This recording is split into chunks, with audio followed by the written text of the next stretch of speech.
안녕하십니까. 소통과 혁신연구소 정성희 소장입니다. 노동자 경제학 두 번째 시간입니다. 오늘은 자본주의 시장경제의 특징에 대해서 살펴보도록 하겠습니다. 자본주의 시장경제는 이윤경제이고 자유화 경제입니다. 먼저 이윤경제에 대해서 말씀드리겠습니다. 자본이 노동력을 구입을 해가지고 새로운 상품을 만들어서 팔아서 이윤을 추구하는 이것이 이제 자본의 목적 아니겠습니까? 고용노동에 대한 자본의 착취가 진행되고 있는 것이 자본주의 경제입니다. 그것은 생산수단에 대한 사적 소유, 그리고 이런 사적 소유 상태에서 사상 문화적으로는 개인주의가 허용되어 있기 때문에 가능한 것입니다. 그래서 사적 소유는 개인주의를 낳는 사회경제적 기초다. 이렇게 말해주고 있죠. 개인주의는 사적 소유의 사상 정신적 바탕입니다. 상품 화폐 관계가 고도로 확대된 조건에서 이제 시장 경제가 등장을 하는 거죠. 팔기 위해서 생산하는 물건, 상품이라고 그랬습니다. 상품과 상품을 물물 교환을 하는 시대는 아니니까 교환 수단인 화폐를 매개로 해서 유통을 하고 생산자에서 소비자까지 전달이 되죠. 그래서 상품 화폐 관계가 고도로 확대된 자본주의 시장 경제인 것이죠. 시장 경제의 목적은 이윤 추구입니다. 그런데 이윤은 어떻게? 고용 노동을 착취해서 방법은 어떻게? 노동자들의 필요 노동 시간 이상으로 일시킴으로써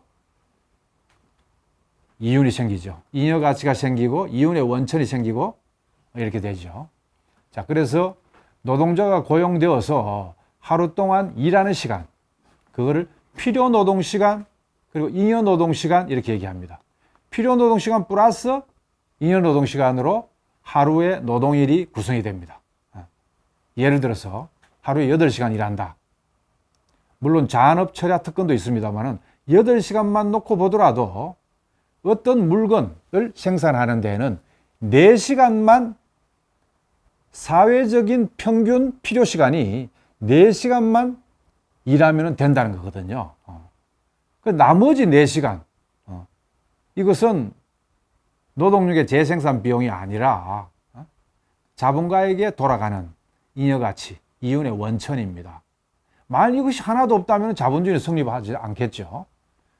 그래서 필요 노동시간은 노동가치 보상에 필요한 시간이고 노동력을 재생산하는 데 드는 비용을 말하는 것이고, 잉여 노동시간은 자본가에게 무상으로 노동자가 창조한 가치를 자본가에게 빼앗기는 데 드는 시간이다.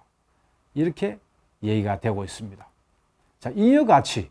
이건 임노동자가 노동력의 가치 이상으로 창조하여 자본가에게 빼앗기는 가치 부분이 잉여 가치입니다.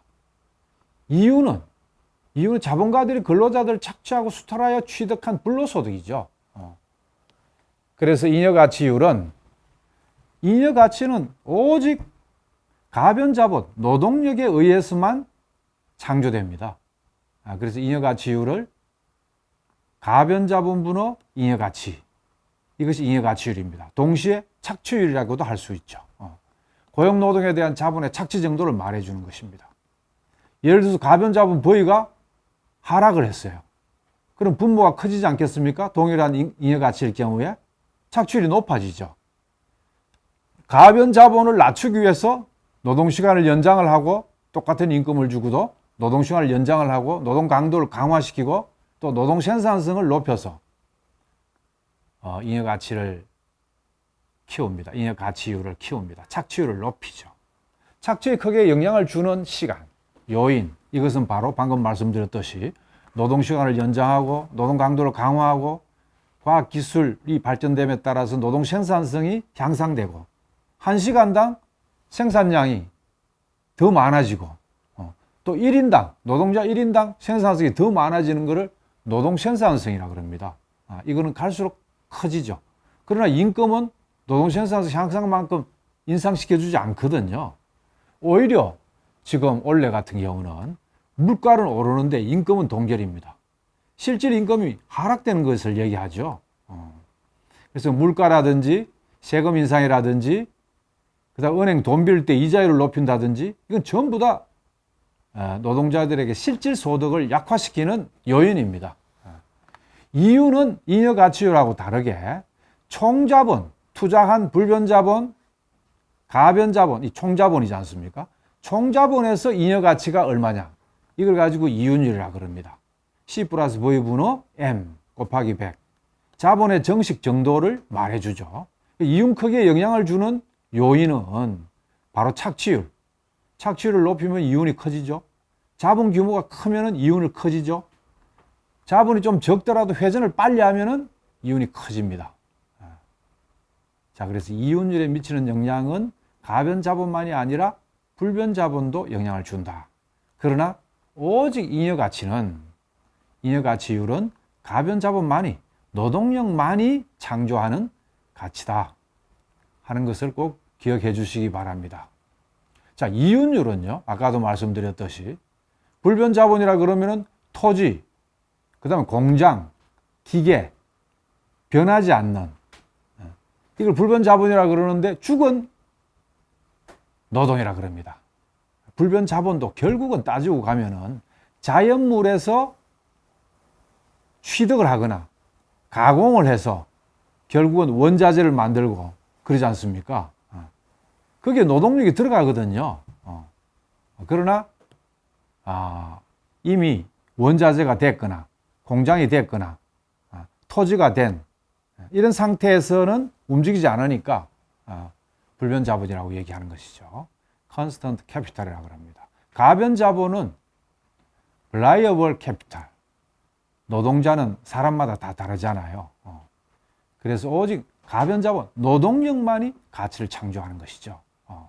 그래서 이윤율은 전체 자본, 투자액에 대비한 잉여가치액, 이것을 이윤율이라고 합니다. 그래서 잉여가치율과 착취율은 가변자본에 비한 잉여가치, 자본의 유기적 구성은 불변자본과 가변자본의 비중을 얘기를 하는 겁니다. 그래서 자본의 유기적 구성은 끊임없이 높아지죠. 가변자본보다 불변자본의 투입액이 훨씬 더 갈수록 많아지거든요. 그래서 자본의 유기적 구성이 높아질수록 이윤율은 경향적으로 저하된다라고 일찍이 마르크스가 얘기한 바가 있습니다. 자, 불변자본 증가율이 가변자본 증가율보다 높아지면서, 다시 말해서 자본의 유기적 구성이 고도화되면서 이윤율이 경향적으로 저하되는데, 그러나 노동 착취를 정대해서 잉여가치율을 높인다든지 착취율을 높인다든지 또 노동력 가치 이하로 떨어지는 임금을 저하시킨다든지 또 불변자본의 제요소가 예를 들어 수입 원자재가 싸게 들어온다든지 또 외국 무역에 따르는 값싼 소비재 수입이 된다든지 이러면은 이윤율이 저하되는 것을 완화시킬 수가 있습니다. 막을 수가 있다 이 말이죠. 이 굉장히 중요한 얘기입니다. 그래서 한 측면만 얘기가 되어서는 안 되고요. 자본의 유기적 구성, 그러니까 가변자본 증가율보다 불변자본의 증가율이 갈수록 커지는데 그러면 이윤율이 경향적으로 낮아진다. 그러나 이걸 자본가들이 막기 위해서 노동 착취 정대에 따른 노동 착취를 정대하고 노동력 가치 이하로 임금을 저하시키고 또 불변자본, 원자재, 토지값, 공장값 이런 걸 싸게 해서 저렴화시키고 외국 무역을 통해서 값싼 소비재 수입을 한다든지 원자재 수입도 싸게 한다든지 이러면은 이윤율이 저하가 어느 정도 완화시킬 수가 있죠. 자, 그리고 또 하나는 산업자본주의 시기에는 평균 이윤이 보장되었습니다. 평균 가격은 불변자본 플러스 가변자본 플러스 평균 이윤입니다. 그러나 이것이 독점자본주의 시대, 제국주의 시대에 와가지고는 독점 이윤이 형성되는 거예요. 독점 가격이 만들어지고 독점 가격은 불변자본 플러스 가변자본 플러스 독점 이윤이거든요. 그래서 식민지 민중들을 초과 착취 수탈 해가지고 가져오는 게 있고 국내에서도 독점 자본이 집중되고 광범위한 민중들을 초과 수탈을 해서 초과 독점 이윤을 취득하는 겁니다. 그런데 4차 산업혁명 시대, 지식 산업 정보 시대에는 독점 이윤이 더 커지는 겁니다. 사람은 적게 쓰고요. 이윤은 커지는. 그래서 로봇가. 근데 로봇 자체가 가치를 창조하는 것이 아닙니다. 로봇 누가 만들었죠? 노동자가 만든 겁니다. 그리고 로봇 움직인 것도 노동자가 버튼이라도 눌러야 움직여지는 거거든요. 그래서 자본가들은 로봇가 가치를 생산한다. 이제 사람 필요 없다. 이렇게 얘기를 하는데 아무리 4차 산업혁명 시대고 정보산업 시대고 과학기술이 발전되어도 노동력이 없으면은 새로운 가치가 창조되지 않습니다.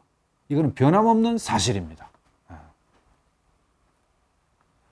자, 그래서 이윤 경제로서의 시장 경제. 어떻게 운동하고 움직이는가?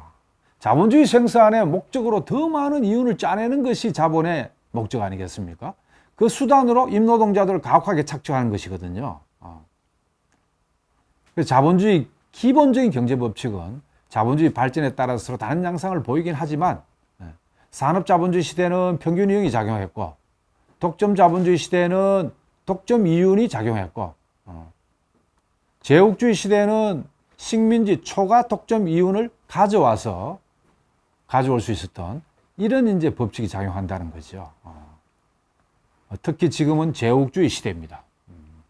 미국과 일본을 중심으로 한 이 제국주의 나라들이 아직도 광범위한 아시아, 아프리카, 라틴 아메리카에 과거처럼 구식민지가 아니고 직접 지배 방식이 아니고 대통령도 두고 국회도 두고 대법원도 두고 형식적으로는 다 마치 독립국가인 것처럼 해놓고는 정치, 경제, 사회, 문화, 수직, 예속관계를 형성을 하고 각종 동맹이니 협약이니 또 국제기구의 가입이니 이런 방식으로 딱 얽어매가지고 신식민주의적인 정책을 섬으로써 사실상 우리나라는 미국의 52번째 주에 다름 아니다 할 정도로 미국의 철저하게 지배 간섭을 받고 있습니다.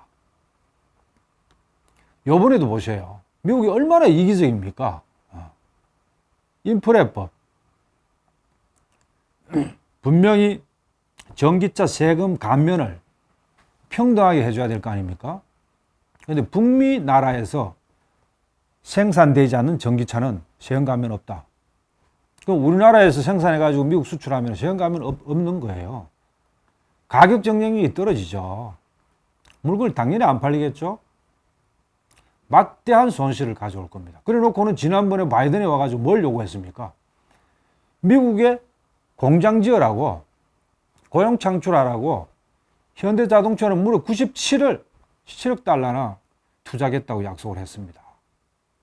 자기 나라한테는 투자하라 그래 놓고 물건은 덜 팔리게 혜택을 안 주고 박탈을 시키는 이런 이중적인 고통을 주는 나라가 바로 미국 제국주의입니다.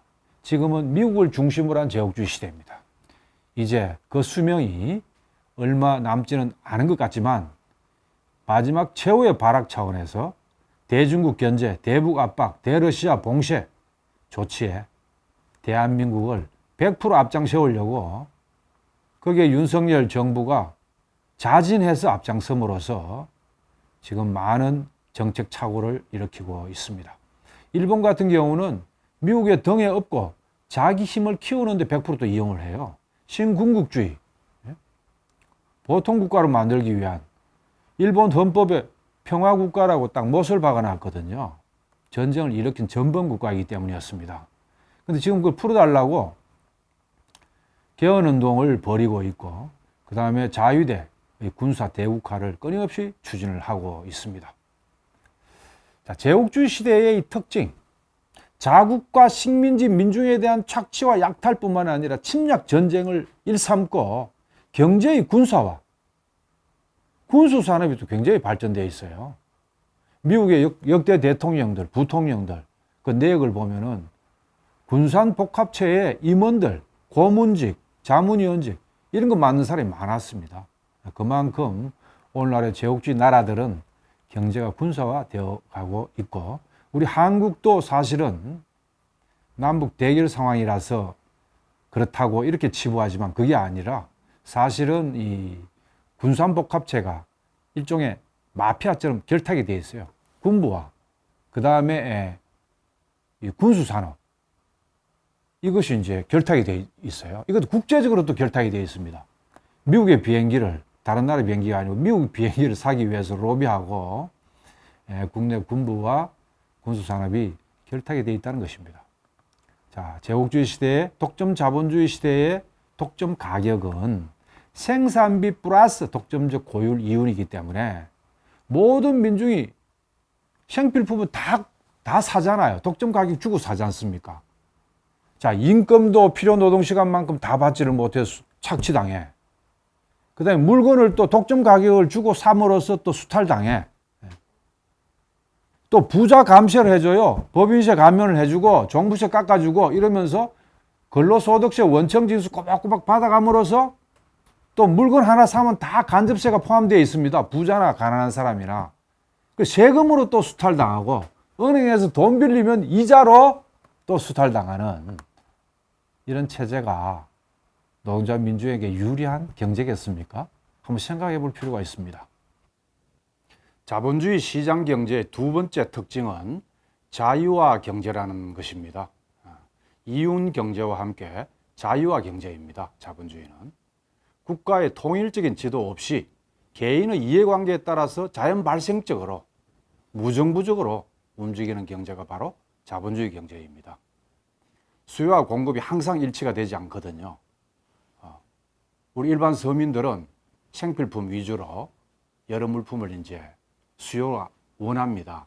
그러나 공급이 항상 그게 따르지가 않습니다. 공급은 누가 합니까? 자본이 합니다. 자본이 생산을 해서 잘 팔리는 거 위주로, 가격이 높은 거 위주로 이렇게 팔아먹죠. 근데 서민들은 그렇지 않거든요. 불일치 현상이 일어납니다. 근데 이걸 조절할 수가 없어요. 국가가 개입을 할 수가 없습니다. 생산과 소비도 마찬가지입니다. 예를 들어서 컴퓨터, 자동차가 있다고 할 때 지금은 컴퓨터가 많이 생산돼야 많이 남습니다. 근데 우리 서민들, 우리 국민들은 자동차, 서민용 자동차를 좀 사고 싶단 말이죠. 생산과 소비가 불일치하는 이런 상황입니다. 그래서 시장에 의해서 자율적으로 변동되고 조절될 뿐이지 그 불일치를 국가가 개입을 해서 조정을 할 수가 없습니다. 국가 조절 통제가 불가능하죠.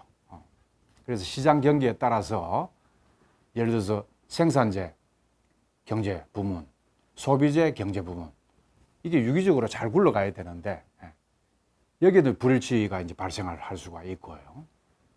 요즘 같이 이제 원자재가 가격이 폭등을 한다, 에너지 문제가 있다, 이럴 경우에는 물가도 굉장히 늘어나지 않습니까?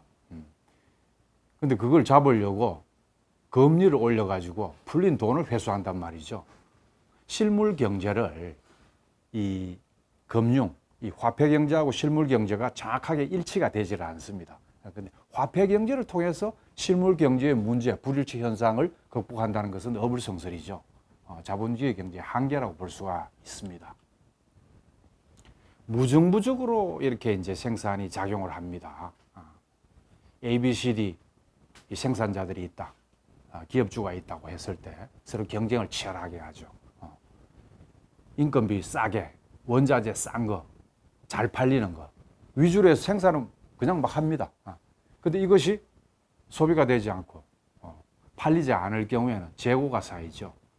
그러면 자금 회전이 돌지가 않아 가지고 그 기업은 어떻게 됩니까? 망하게 되는 겁니다. 이런 식으로 시장에서 수요 공급의 자율 법칙에 의해서 생산이 무정부적으로 진행되는 이것이 이제 자본주의 한계입니다. 이것은 생산 수단의 사적 소유에 기초하기 때문에 말릴 수가 없어요. 모든 경제 부문, 경제 활동의 모든 측면 사이에서 이렇게 자연 발생적인 연계가 작용을 하고 전 사회적으로 무정부적으로 경제 생활이 이제 조성이 되는 겁니다. 사실은 대다수를 차지하는 없이 사는 우리 서민들, 정부가 친서민적인 정책을 통해 가지고 개입을 좀 해줘야 되거든요. 아무리 자본주의를 하더라도 그 한계, 폐해를 극복하기 위해서 개입을 해줘야 되는데 개입을 하면은 자본가들이 자기 손해를 보기 때문에 그렇게 하지 말라고 말립니다. 이 극단적인 형태가 바로 신자유주의 경제입니다. 자본을 위한, 자본의 무한한 자유를 보장하는 모든 규제를 풀지 않습니까?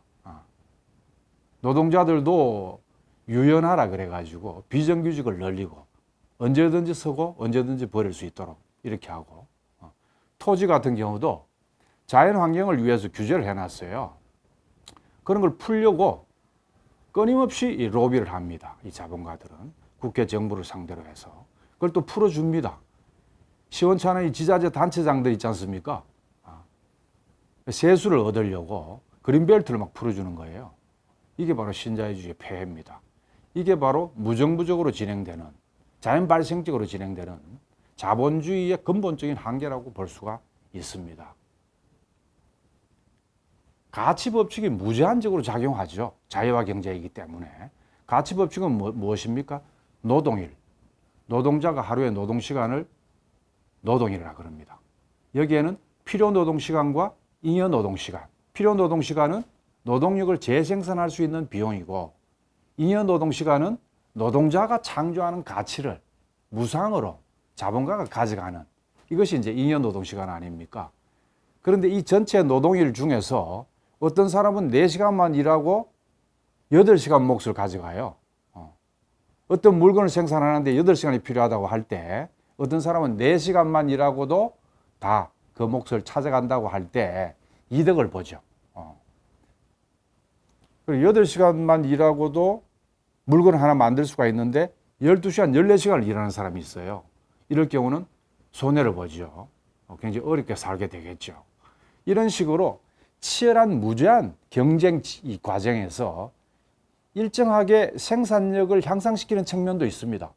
그러나 그 약육강식의 경쟁 속에서, 그 개인주의, 자유주의 속에서 정말 힘없고 빽 없는 사람들은 그대로 당해가지고 대다수 서민층을 차지하죠.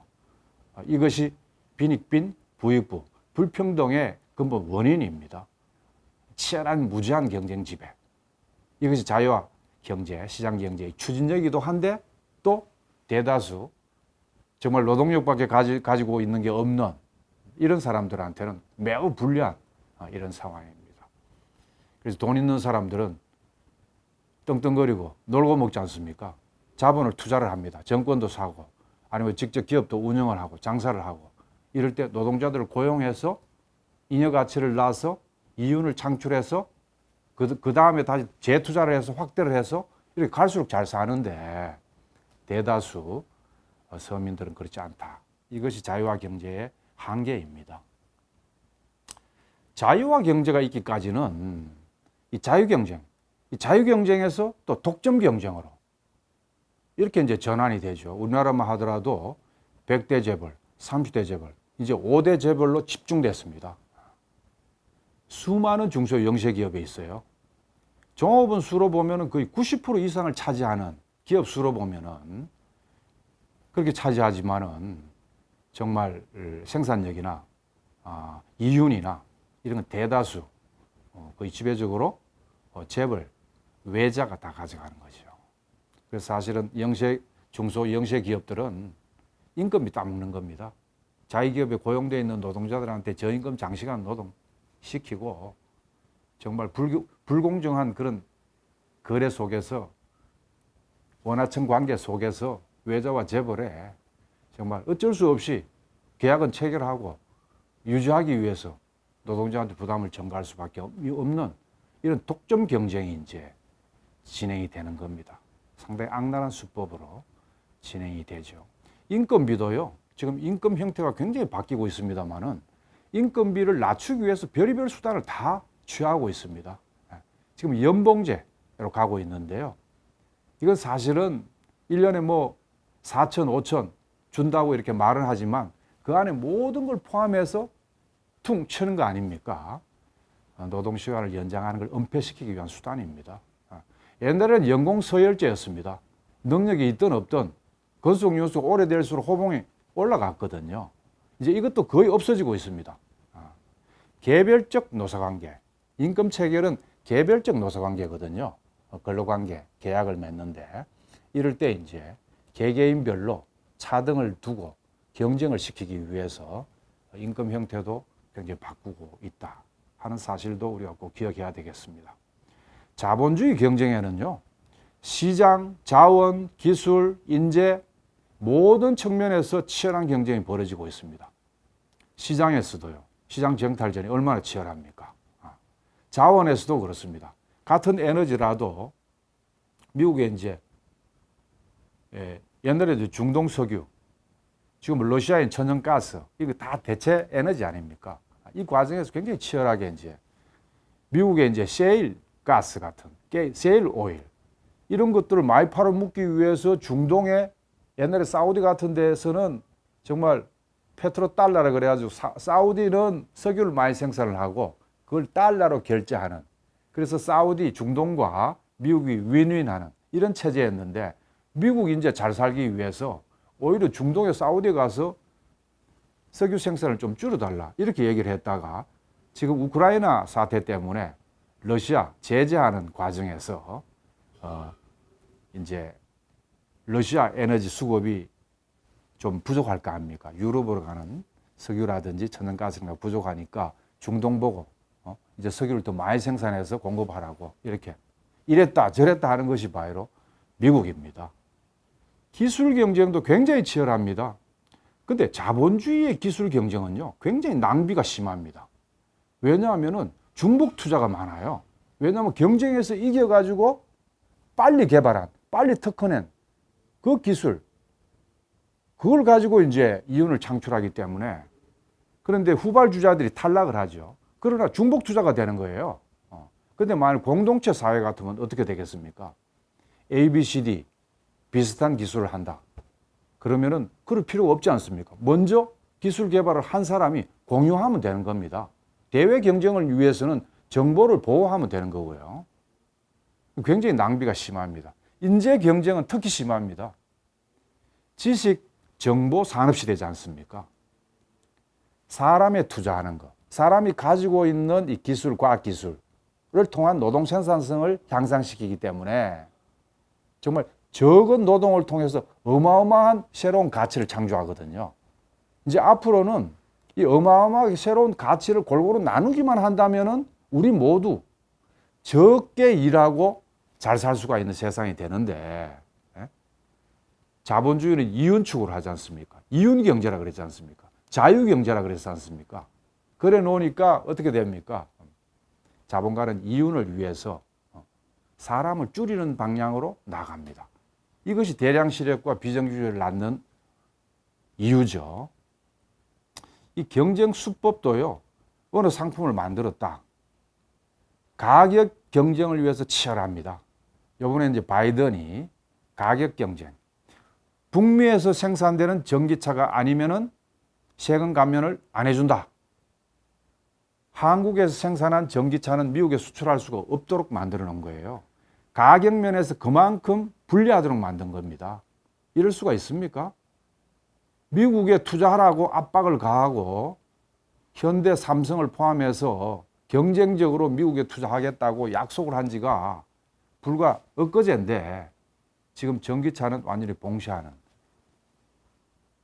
오직 미국 중심의 이 세계 자본주의 질서, 이것을 그대로 두고서는 같은 자본주의라도 잘 살기가 좀 어렵다 하는 것이죠. 그리고 상품의 질을 높이기 위해서 또 굉장히 경쟁이 심합니다. 예를 들어서 산업과 대학과 정부와 이런 것이 유기적 관계를 맺으면서 과학기술을 발전시키고 그 다음에 기술을 향상시키고 이것이 노동 생산성을 향상시켜서 정말 적은 노동을 통해서 임금은 또 적게 줘요. 임금비를 확 줄이면서도 더 많은 부가가치를 생산을 하는 거예요. 자, 이 과정에서 얼마나 치열하게 경쟁을 해대는지, 과연 이 경쟁이라는 것이 좋은 것만일까요? 생산력을 높이는 이 동기가 되기도 합니다.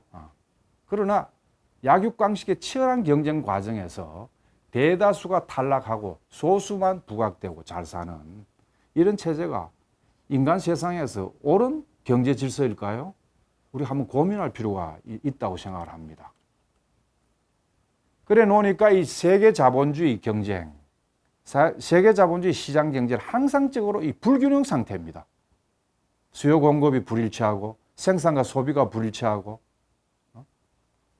그 다음에 시장 자원 인재 모든 시장에서 유기적으로 딱 맞아떨어지지 않는, 그러다 보니까 이제 사회적 노동, 낭비가 굉장히 심하고 거대 독점 자본에게 부의 집중 현상이 벌어지고 영세 중소기업들은 수없이 많이 파산하고 사회적으로는 혼란, 무질서 상태가 있고, 파산하면 어떻게 됩니까? 시리에 빠져서 자살하고 말이죠.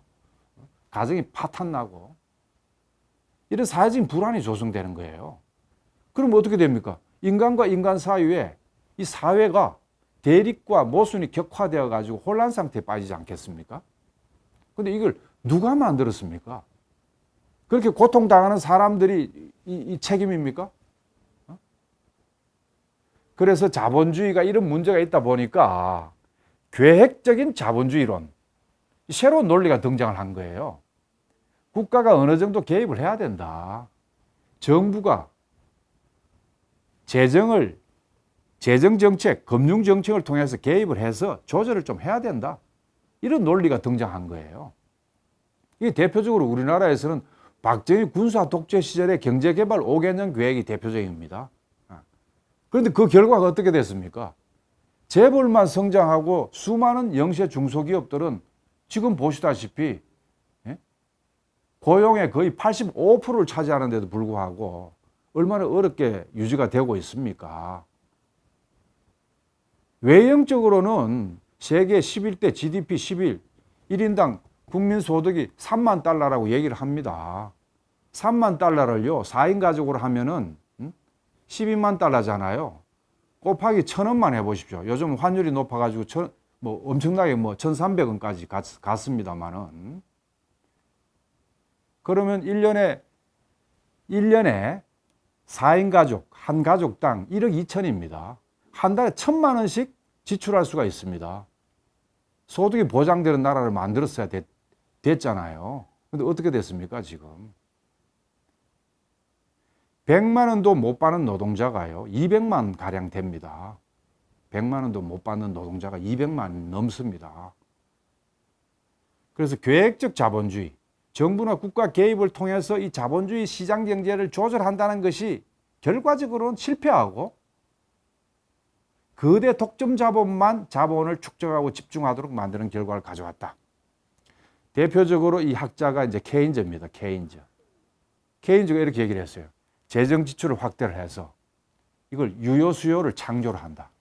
그래서 일자리도 늘리고 임금도 좀 높여주고 노동조합도 좀 만들게 해서 대자본, 대사용자 교섭력도 좀 키워가지고 임단협을 잘하게 해서, 그래서 노동자들로 하여금 임금 인상을 하고 근로조건 유지 개선을 하면은 그 돈을 가지고 물건을 살 거 아니에요.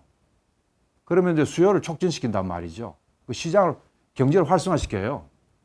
자, 이 논리가 있었으나 결국 이것도 1945년 이후 70년대 중반까지 자본주의 황금 시대라는 그 시기에만 반짝 잘했지, 70년대 말에 오면 또 경제 위기가 생기고 그야말로 80년대 후반, 90년대 초반부터는 신경영 전략, 신자유주의 경제, 이거 전면적으로 도입이 되지 않습니까?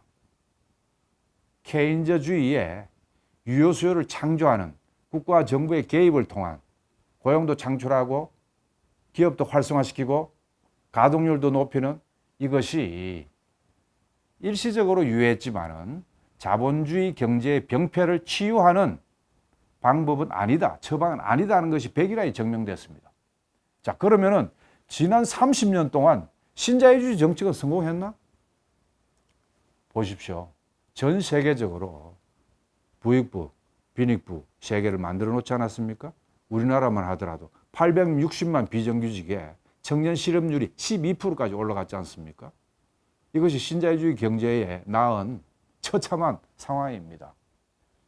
자본주의 경제는 근본적으로 떠도 고치지 않는 한 어떤 처방을 갖다 대도 이런 한계가 있다는 것을 말씀드리고자 하는 것입니다. 자, 결론적으로는 자본주의 시장 경제는 이윤 경제이면서 자유화 경제다.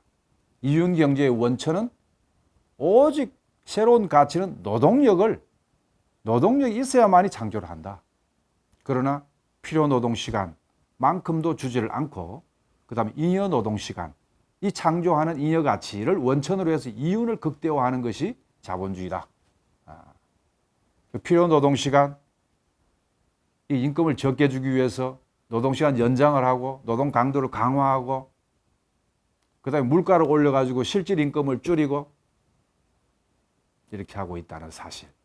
그리고 자본을 위한 자본의 자유화 경제, 모든 규제를 철폐하고 노동시장도 개별적 노사관계에 있어서 비정규직 늘리고 말이죠.